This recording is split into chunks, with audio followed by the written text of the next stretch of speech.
es un programa de filosofía por televisión. Ustedes se preguntaron por qué estamos aquí.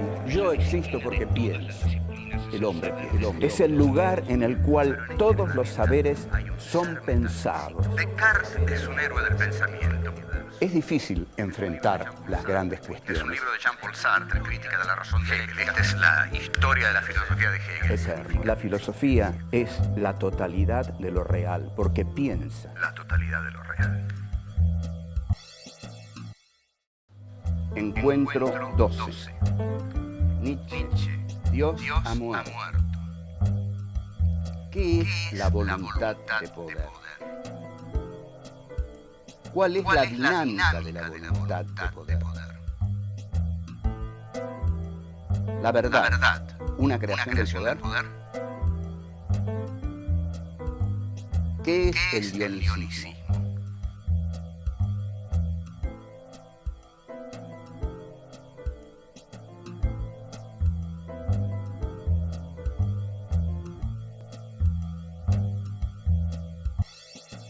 Continuamos con Nietzsche.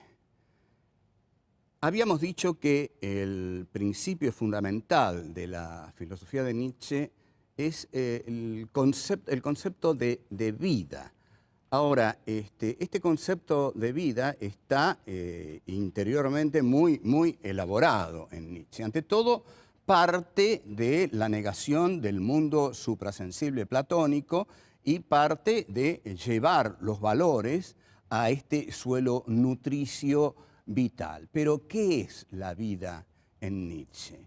La vida en Nietzsche, esto es así, fundamental, decisivo, tiene dos valores.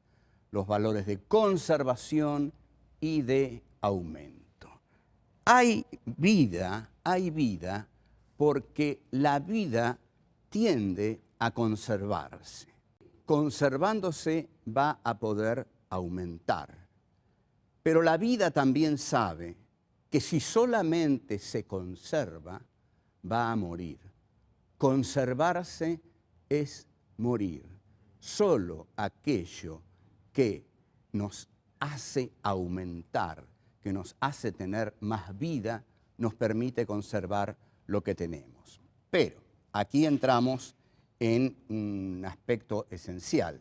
Este espacio vital que Nietzsche describe con las categorías de conservación y aumento, para Nietzsche va a ser la voluntad de poder. Y acá comenzamos el análisis del concepto fundamental en Nietzsche de voluntad de poder.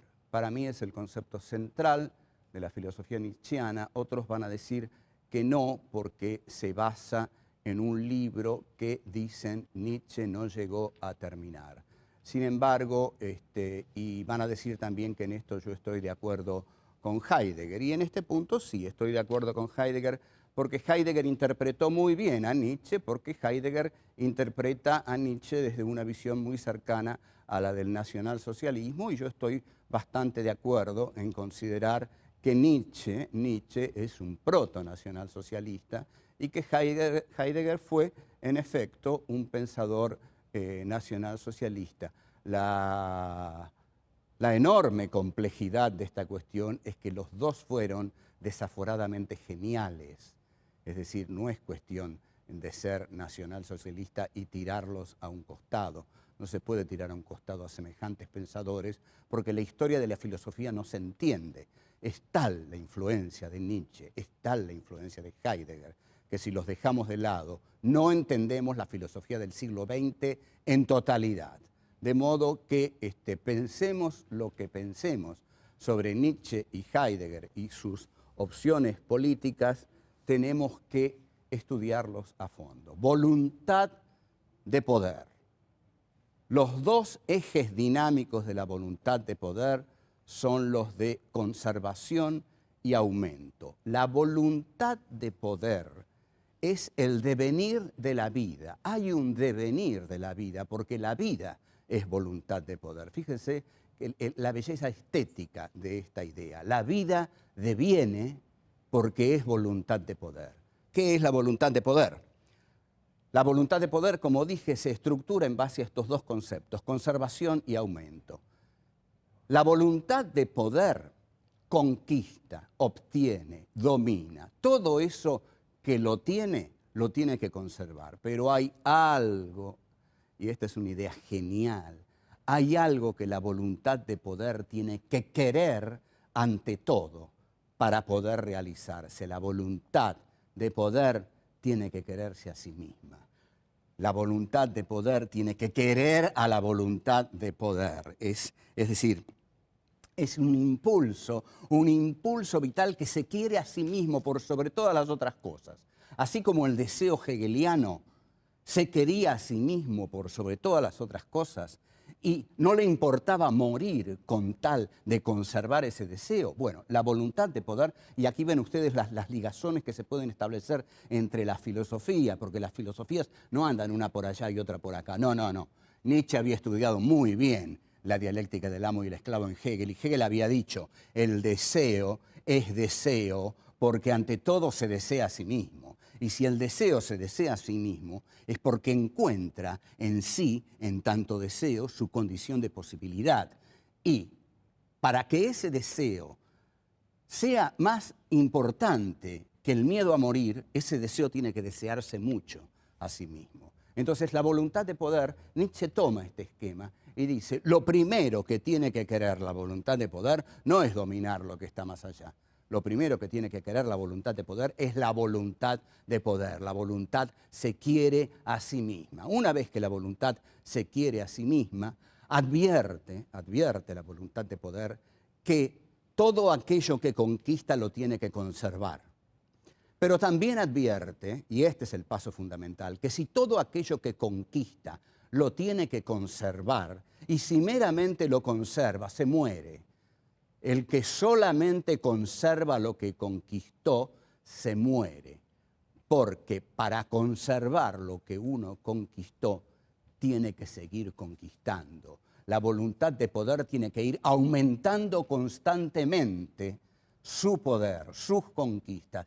Es un ir más allá constante, ¿no? En esto es también como la intencionalidad de la conciencia en Husserl y más en Sartre. Cuando Sartre dice que la conciencia fenomenológica es una conciencia que está arrojada al mundo, que siempre va más allá de sí misma, lo está tomando de la voluntad de poder en Nietzsche. La voluntad de poder en Nietzsche es intencional, es decir, intencional quiere decir que se arroja, intenciona sobre el mundo. Pero esta voluntad de poder conquista.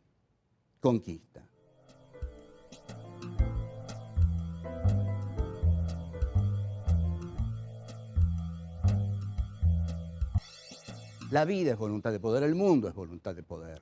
Bush ahora en Irak es voluntad de poder. ¿Qué está haciendo Bush? Bush está en un tembladeral tremendo. La voluntad de poder del imperio norteamericano está ahora en Irak y está advirtiendo que si solamente conserva lo que tiene, se hunde, se muere, desaparece. Y si se retira, es la ignominia. Entonces, para conservar lo que tiene, la voluntad de poder del imperio bélico comunicacional, que es el imperio norteamericano, tiene que seguir creciendo. Por lo tanto, uno puede augurar, basándose en la concepción nietzscheana de la voluntad de poder, que la voluntad de poder norteamericana, para conservar lo que tiene conquistado en el Islam, va a tener que seguir conquistando, va a tener que seguir aumentando su poder, porque la voluntad de poder no se detiene nunca. O en todo caso, y eso es terrible para nosotros, si se retira de Irak esa voluntad de poder, va a seguir creciendo a costa nuestra, porque ahí vendría el problema para América Latina. Pero la dinámica de la voluntad de poder es no detenerse nunca. Y aquí entra el concepto de espacio vital típico de los nacionalsocialistas.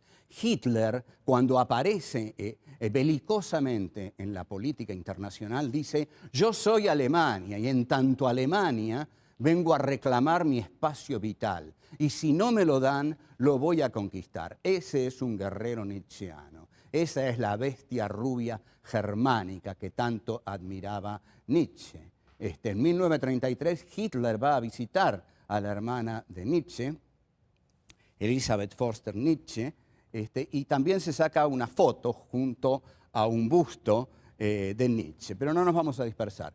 Hitler encarna, por supuesto, la voluntad de poder nietzscheana en el concepto de espacio vital. Necesitamos expandirnos porque si nos quedamos con lo que tenemos, nos morimos. Y esto nos lo enseñó nuestro gran filósofo Friedrich Nietzsche en su gran libro La voluntad del poder, que el gran maestro Martin Heidegger nos ha explicado. Entonces, la voluntad de poder no puede detenerse nunca. La voluntad de poder, si meramente conserva lo que conquistó, muere, y la voluntad de poder, para conservarse, tiene que aumentar. Entonces, al tener que la voluntad de poder aumentar constantemente, esto es el devenir de la vida. La vida deviene por esta mecánica vital, por esta potencia que tiene la voluntad de poder. Todo esto Nietzsche lo toma en La Gaia Ciencia, en una frase que se ha hecho célebre, que es Dios ha muerto. Para bajar un poco el nivel y decir un chiste, una vez pasé por una pared, fíjense los grafitis que hay en Buenos Aires. Esta es una ciudad cultísima. Y habían escrito, Dios ha muerto, Nietzsche. Y abajo, Nietzsche ha muerto, Dios. Bueno, es una ciudad de chistes cultísimos, no en vano es la gran capital de la cultura en Sudamérica. Bueno, ¿qué quiere decir que Dios ha muerto? Que Dios ha muerto significa que todos los valores suprasensibles, que todos los valores que tenían que ver con la imagen de Dios, en tanto instancia suprema por sobre el hombre y en tanto también instancia fundadora, porque Dios es el fundamento de todo pensamiento que lo acepte. Es decir, si yo acepto la idea de Dios, no puedo partir de otro estamento conceptual que no sea el de Dios. El tipo que dice, yo creo en Dios, solucionó todo. Puede no pensar más a partir de ahí, porque Dios piensa por él, Dios sufre por él, Dios tiene angustias por él, Dios va a morir por él, porque lo va a hacer morir prometiéndole un futuro paraíso de bienaventuranzas y goces, de goces espirituales, por supuesto, pero el tipo que como Nietzsche dice, Dios ha muerto, está diciendo, mi filosofía va a tener otro fundamento. Yo no necesito el fundamento de Dios. Mi filosofía va a tener el fundamento de la vida, y la vida es todo esto que he venido diciendo que es. La vida es devenir, la vida es potencia, y la verdad es aquello que la voluntad de poder conquista. Tenemos que hablar sobre el tema de la verdad y de la verdad como conquista de la voluntad de poder. Porque hay una frase excepcional de Nietzsche que dice, no hay hechos, hay interpretaciones. Esta es una frase descomunal. Si no hay hechos y solo hay interpretaciones, ¿dónde está la verdad?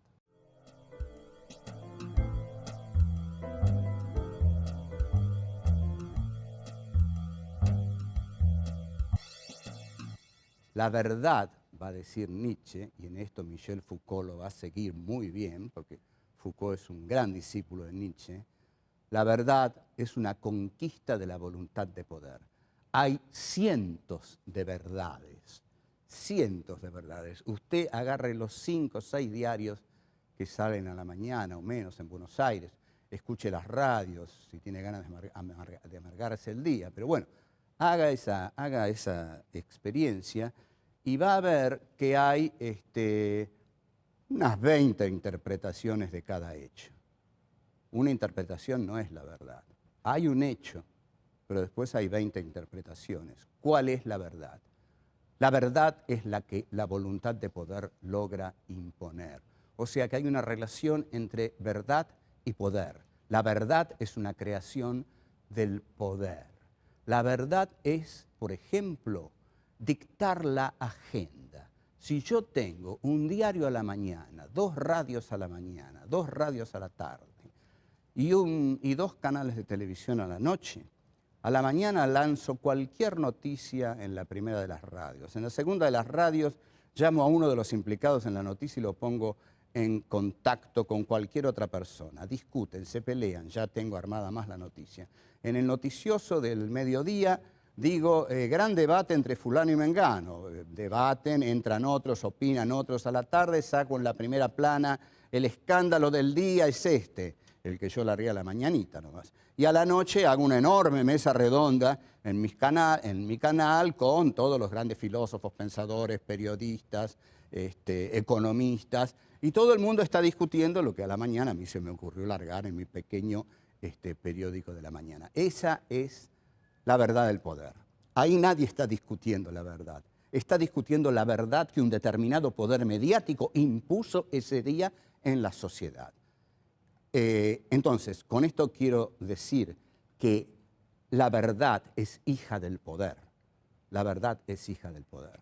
Por ejemplo, vamos a un ejemplo más contundente. Cuando Jean Baudrillard, el filósofo posmoderno, un tipo muy, muy inteligente, a comienzos de los 90, escribió un libro que se llamaba La guerra del Golfo no ha tenido lugar, lo que quería decir es que de esa guerra nadie vio nada. Nos transmitieron por televisión un montón de brillos. ¿Y dónde está la verdad? La verdad eran esos brillos. Esa era la guerra del Golfo. De la guerra del Golfo supimos muy, muy poco. E incluso de lo que está pasando en Irak, de lo que está pasando en Guantánamo, sabemos lo que nos hacen saber.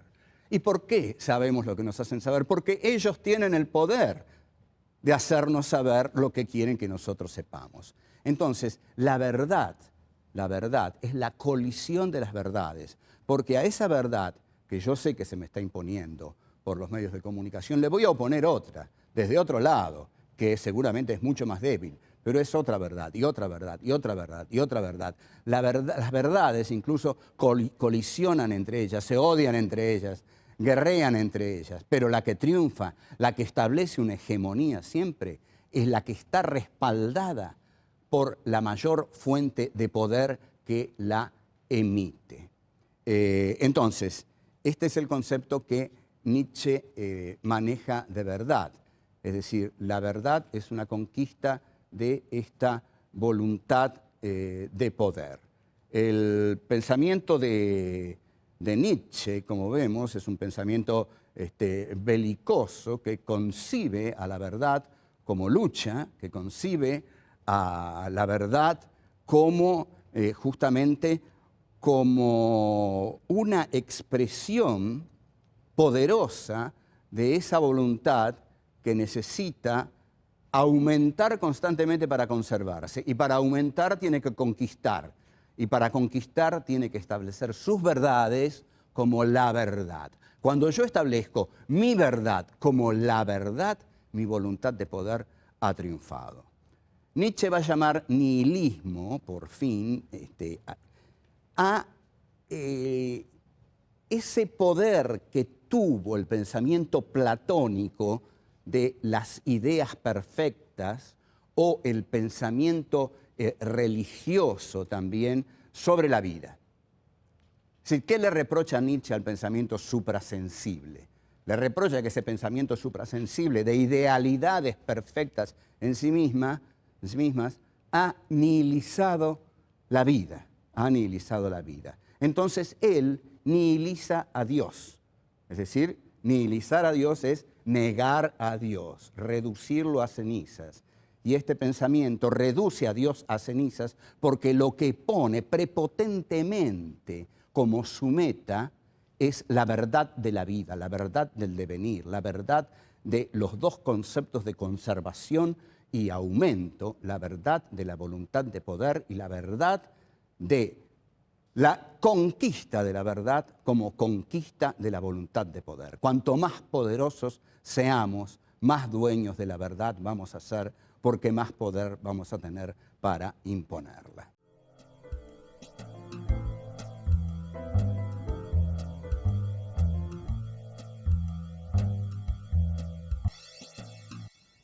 si nos remitimos a los griegos, vamos a encontrar y vamos a entender más qué es lo que Nietzsche quiere decir. Nietzsche, la primera obra de Nietzsche es el origen o el nacimiento de la tragedia. Yo creo que Nietzsche no era un filósofo muy culto, pero es un filósofo de una enorme riqueza, muy buen escritor. Y ustedes observen lo siguiente. Nietzsche, con su concepción de la historia, viene a quebrar el optimismo hegeliano, el optimismo de Marx, basado en que alguna vez, sin duda alguna, una clase social privilegiada iba a ordenar la historia. No, para Nietzsche la historia es caos. Es caos. Y ese caos lo deslumbra. La historia son verdades que colisionan las unas contra las otras.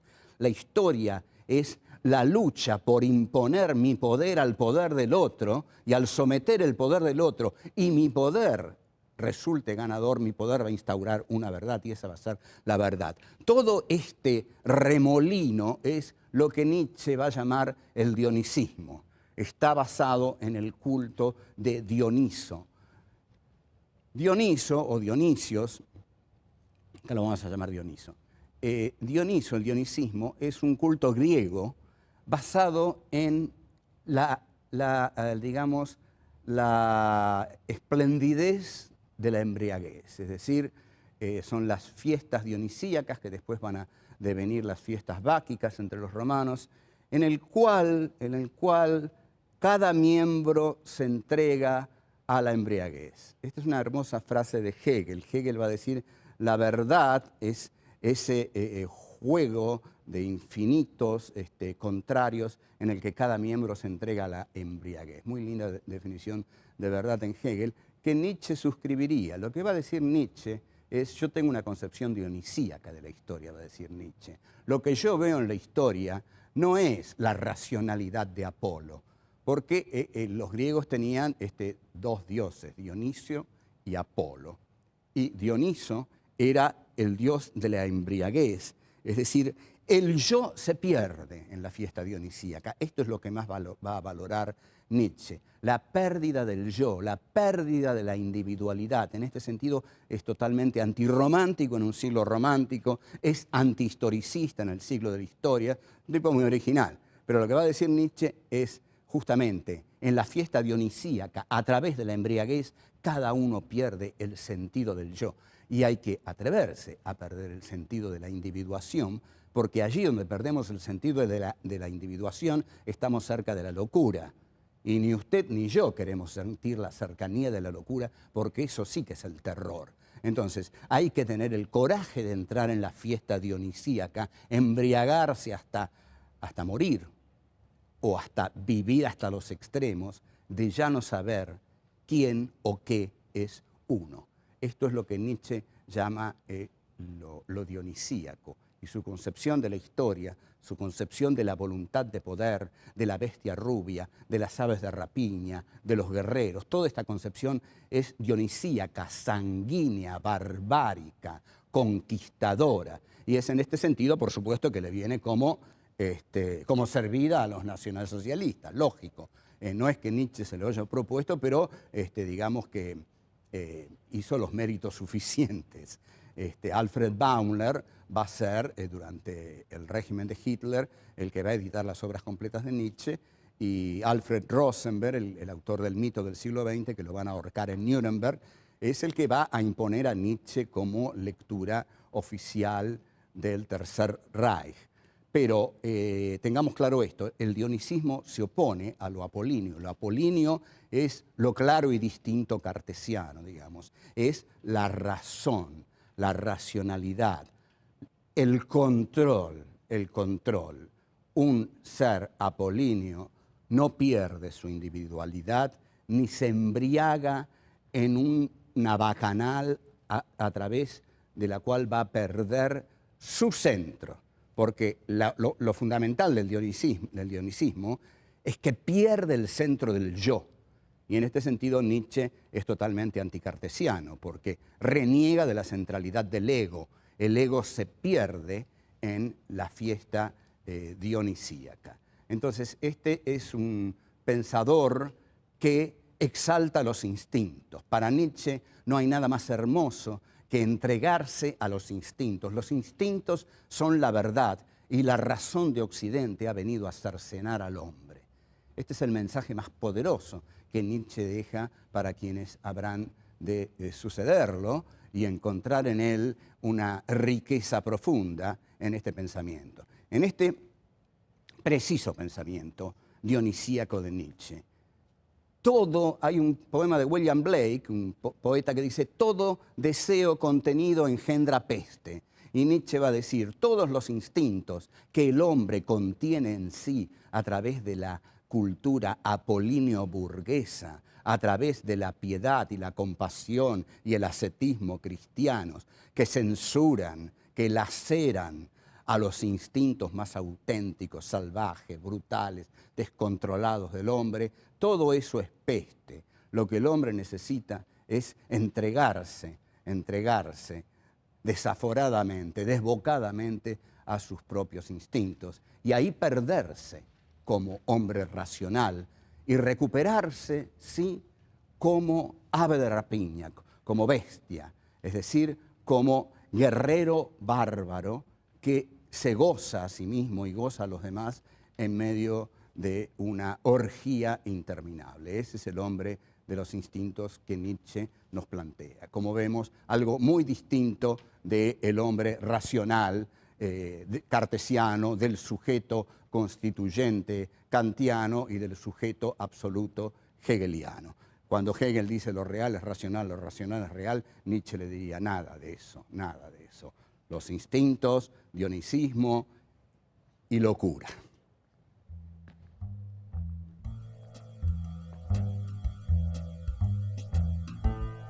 La voluntad de poder es el devenir de la vida. Hay un devenir de la vida, porque la vida es voluntad de poder.